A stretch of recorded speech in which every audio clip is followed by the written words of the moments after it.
farmers and new agri bills. The Narendra Modi government has done it again. After tying up cooperative banks with RBI, two bills on agriculture got through in Lok Sabha. The Union Agricultural Minister Narendra Singh Tomar presented the bills that got approved by voice votes on September 17th. The two contentious bills that are expected to change the game are: 1. The Farmers Produce Trade and Commerce Promotion and Facilitation Bill. 2. The Farmers Empowerment and Protection Agreement on Price Assurance and Farm Services Bill. Opposition parties resisted, saying the bills are anti-farmers. Imaginably, anything that comes from the Modi government is opposed by the opposition. No wonder the very name of their brigade is called opposition. Democracy continues in its proper fashion. While MPs of the Congress, DMK and RSP staged a walkout, others in the opposition benches shouted and voted against the bills. But the sharpest reaction came from Akali Dal, an ally of the NDA.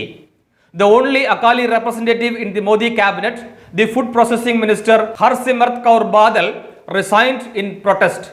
Reason: farmers in Punjab and Haryana were not in favor. They have been protesting since the ordinance in June. No matter what, the government is fully confident of its benefits. The game-changing laws are expected to boost income of farmers. It would facilitate ending the exploitation of farmers by traders and intermediaries. The bills will replace the ordinances promulgated in June. The champions of the Promotion and Facilitation Bill claim that the enactment would bring revolutionary transformation and transparency in the agriculture sector. There will be more online trading. The farmers can sell their produce at designated places. This would help them earn better prices. The laws would unify the agricultural market nationwide, it is expected. However, procurement at minimum support price (MSP) will also continue.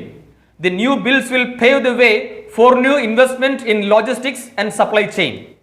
New employment opportunities will emerge. Rural economy will be highly benefited. The second legislation is on farmers' empowerment and protection. It says the farmers will be in a level playing field with price assurance. They can forget about intermediaries. It will remove bottlenecks and exploitation by intermediaries. Let's think in terms of Kerala. How these bills will reflect in Kerala? Nothing much will happen since we are not predominantly an agricultural society. However, whatever we have at our disposal, we have facilities in place earlier itself. The centralized vegetable market sponsored by European Union 2 decades ago is still not fully functional.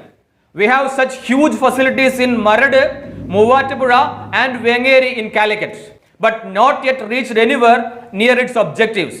We also have farmers' cooperative societies and MSP, but the quality control checks make things impractical. The solution will be an MSP for any given product. Better quality products can be given a better price above the MSP. A fully transparent and efficient implementation would yield remarkable results. So, everything will depend on its execution part. Please subscribe the channel. Also, click the bell button to get the latest updates.